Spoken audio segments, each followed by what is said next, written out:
É muito bom poder estar mais uma vez convosco. E hoje, para terminarmos estes pensamentos sobre quem Jesus é, baseado nas suas autorrevelações no Evangelho segundo São João. E hoje vamos mesmo ver a última afirmação, uma afirmação extraordinária que nos aparece num dos discursos privados de Jesus e que é aquela afirmação que está em João, no capítulo 15, e que dá início a esse discurso, a essa conversa, quando Jesus diz: Eu sou a videira verdadeira e meu pai é o agricultor. E depois ele continua dizendo que nós somos varas e as varas que não são úteis, que não são frutíferas, elas são cortadas e lançadas fora porque não têm préstimo algum. Esta é um discurso e uma afirmação muito interessante.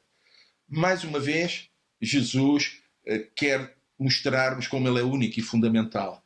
Só ele é fonte de poder e de energia, só ele é fonte da unção, da capacidade, ele é a nossa ligação vital a Deus que nos tornará pessoas frutíferas. Sem ele, basicamente, ele está-nos a dizer que nós não podemos viver esta vida cristã.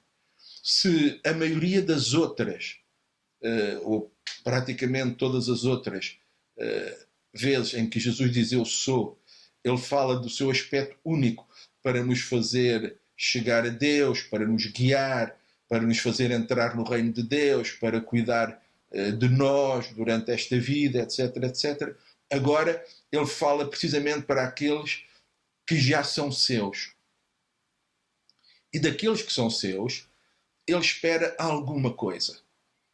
É verdade, ele ia agora até ao Calvário, ele ia morrer, ele ia ganhar uma salvação, mas depois ele esperava alguma coisa. E o que ele esperava era que o poder que ele iria colocar nas suas vidas, a obra que ele iria fazer nas suas vidas, teriam que ser usados para alguma coisa mais. A nossa vida teria que ser semelhante à dele. Jesus comparou-se a si mesmo como a semente que, se não cair à terra, não morre. E o importante é que ela morra, porque só depois de morrer é que ela dá muito fruto. Então, de alguma maneira, Jesus está a dizer que ele vai morrer, ele vai dar muito fruto em termos de homens e mulheres que ao longo da história irão crer nele, irão ser salvos, irão ser o seu povo, um povo extraordinário, a sua igreja, mas a sua morte e a sua ressurreição trarão também outros frutos, outras coisas maravilhosas que acontecerão na vida dessas pessoas e que ele espera, porque ele vai dizer que como o Pai o enviou, também ele nos envia a nós, palavras no Evangelho de João, depois na conversa dele com os discípulos após a ressurreição.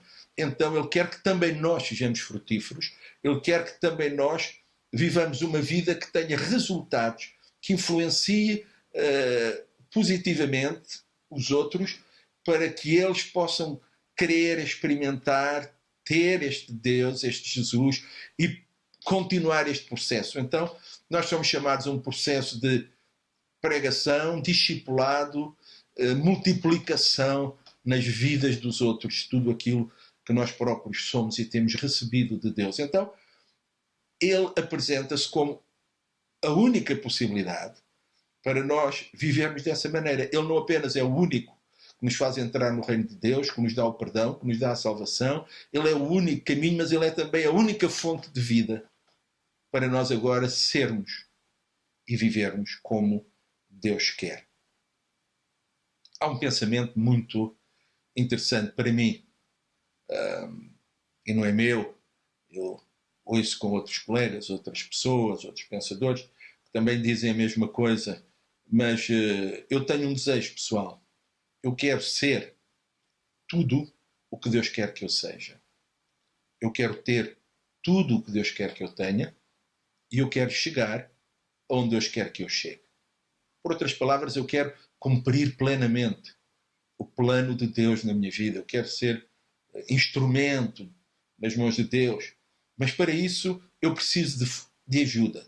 Sozinho eu não sou capaz, eu não tenho a força, a capacidade.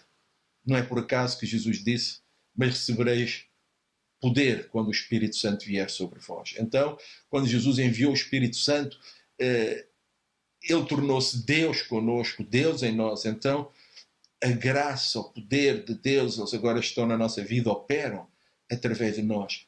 Hoje nós temos a vida de Deus e tudo isso só é possível porque nós estamos ligados a Jesus. Ele é a fonte da vida.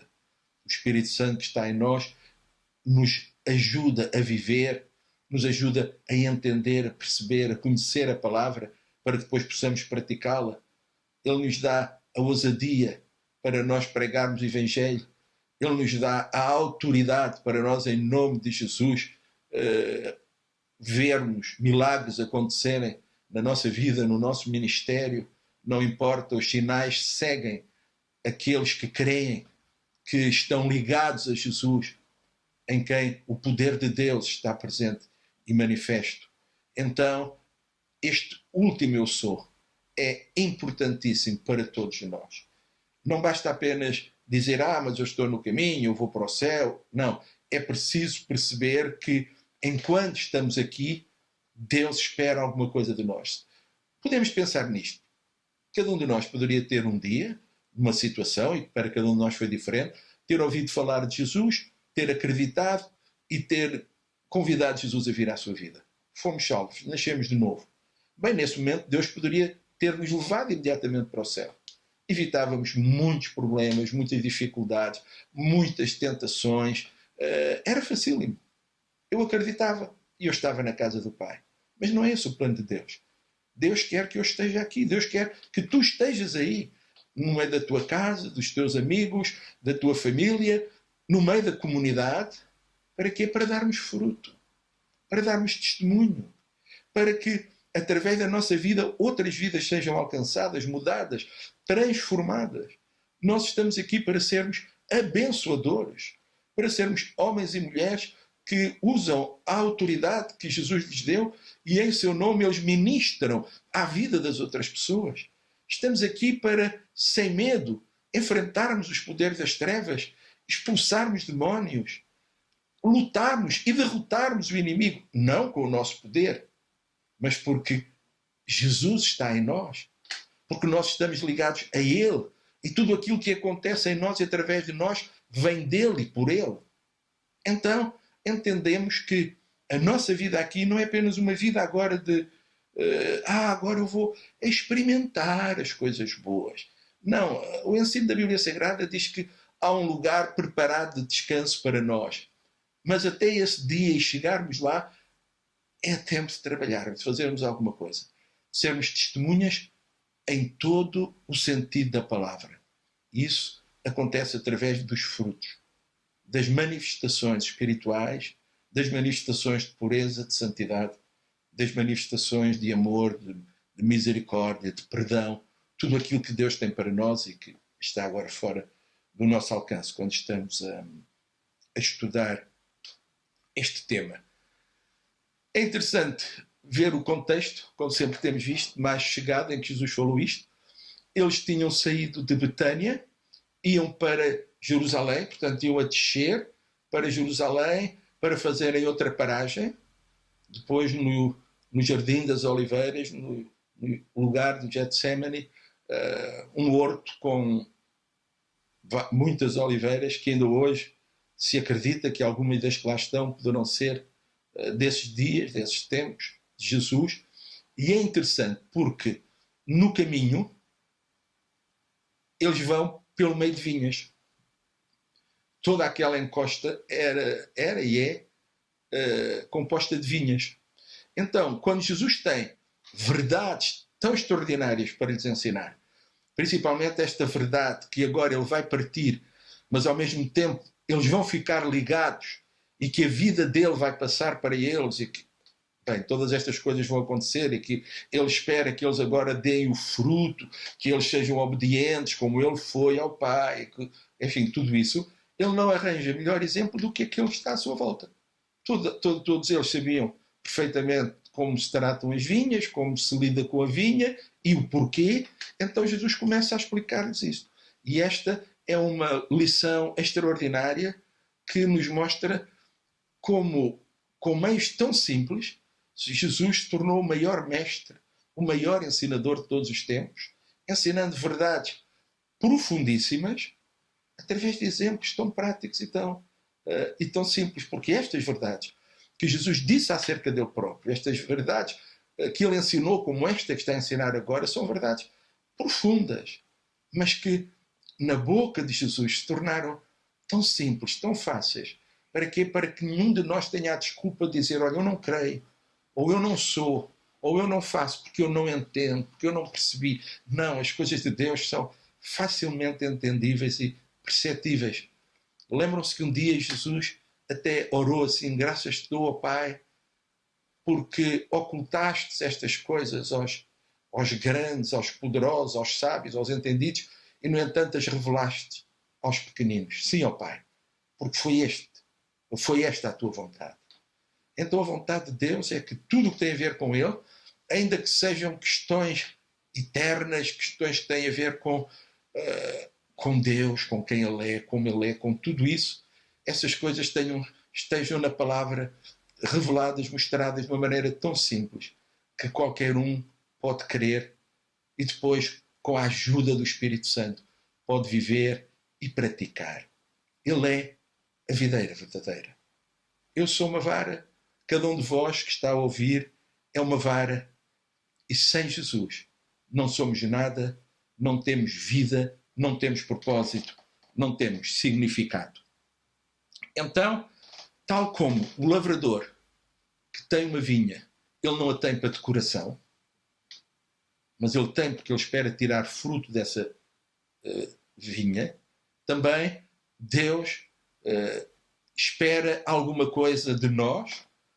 Ele quer que a nossa vida produza fruto para a glória de Deus e para a bênção dos outros que estão à nossa volta.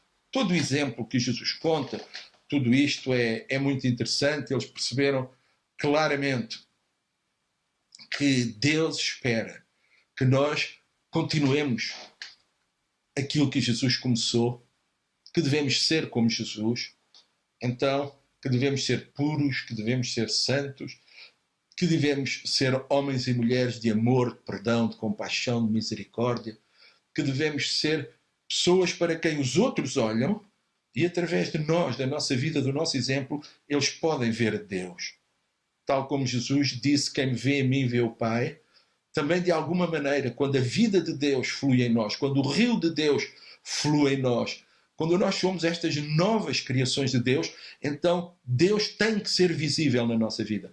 E hoje, cada vez mais, que as pessoas não estão tão abertas como no passado a receber um folheto, uma literatura, a terem às vezes grandes conversas connosco, mas há uma coisa que eles não podem deixar de ver: é o nosso testemunho, a maneira como nós somos, vivemos, a nossa postura. E infelizmente há muitos cristãos hoje que falham terrivelmente nisto por causa, por exemplo, das redes sociais, porque vão para as redes sociais e falam de coisas e manifestam pensamentos e ideias, às vezes xenófobos, de homofobia, de rancor contra outras pessoas, contra outras raças, mostram uma falta de amor, de compaixão, de perdão, como se nós fôssemos melhores ou superiores a alguém, o que não é verdade. Porque a verdade é que Jesus comprou para si um povo, toda a raça, tribo, língua e nação. Ele não faz acepção de pessoas e ele ensina-nos que nós não devemos fazer também, mas devemos retribuir e dar aquilo que nos foi dado. De graça recebemos, de graça devemos dar. E isso não é apenas em termos espirituais, é em termos de apoio, de assistência, de ajuda, de amor, de compaixão. Nós não somos juízes. Jesus, ele também não veio para julgar, mas ele veio para trazer o perdão e a salvação. Perdidas já as pessoas estão nos seus pecados, então é através de nós que elas poderão ser salvas. E algumas que não têm ou nunca teriam a hipótese de serem salvas e ouvirem a pregação do Evangelho dos seus lugares de origem de uma maneira extraordinária, Deus as tem trazido até nós nos dias de hoje. Então, cada vez mais, somos chamados a ser os representantes de Jesus, vivermos vidas cheias dele, do seu amor, sermos imitadores de Deus, como filhos amados. E essa imitação é vivendo a sua vida, mostrando essa vida ao mundo. Jesus também fez isso e no fim mataram-no, não quiseram, mas ele fez o que tinha que ser feito. E por causa disso nós hoje estamos aqui. Nós que não somos melhores que ninguém. Estamos aqui porque somos fruto dessa obra maravilhosa que Deus fez, que Jesus realizou. E isso Ele espera hoje de nós. E enquanto, como cristãos, não percebermos isto, estamos errados. A luz não está a sair através de nós. Nós estamos a ser sal, nós estamos a causar mudança nesta sociedade. Podemos estar até a fomentar ódios e rancores. Podemos estar a defender pessoas que não têm a atitude correta. Qual é a atitude correta então? É a atitude de Jesus. Amar os seus inimigos, amar aqueles que abençoar os que o querem amaldiçoar, levar a carga dos outros, não nos importarmos connosco nem com aquilo, com o preço que até possamos pagar, mas estarmos prontos a servir a Deus e a sermos exemplos para que o mundo possa conhecê-lo através de nós e possa ser salvo. Então, temos que dar fruto. É porque se não dermos, se em vez de sermos abençoadores formos impedimento, porque muitas vezes a nossa vida torna-se um impedimento. As coisas que dizemos, a maneira como falamos, como reagimos, a maneira como tratamos a nossa própria família. E os outros veem. E eles dizem, mas é isto que as pessoas aprendem? É isto que eles fazem? E ainda dizem que falam de Deus, de Jesus? Eu não quero nada disso. Eu sou muito melhor do que isso. E é verdade. Há muita gente, não sendo cristão, tem um alto padrão moral, de comportamento, de conduta, superior a muitos cristãos, mas não tem Jesus. Então não importa os padrões humanos, importa Jesus em nós, a vida de Jesus em nós. E essa vida tem que ser manifesta e claramente lida pelos outros. Se isso não acontece, estamos a ocupar espaço no reino de Deus. Se isso não acontece, não somos úteis, não temos valor para Deus. As varas que não têm fruto, na altura certa elas são cortadas da figueira, para que fiquem apenas as varas, as vides, onde há fruto. Para quê? Para que as outras varas não suguem em vão a seiva da videira e o fruto depois que venha fraquinho. Não. Ao cortar as varas inúteis, as varas que não têm fruto, aquelas poucas que ficam, elas vão receber todo o alimento. As outras ficarão com muitas folhas.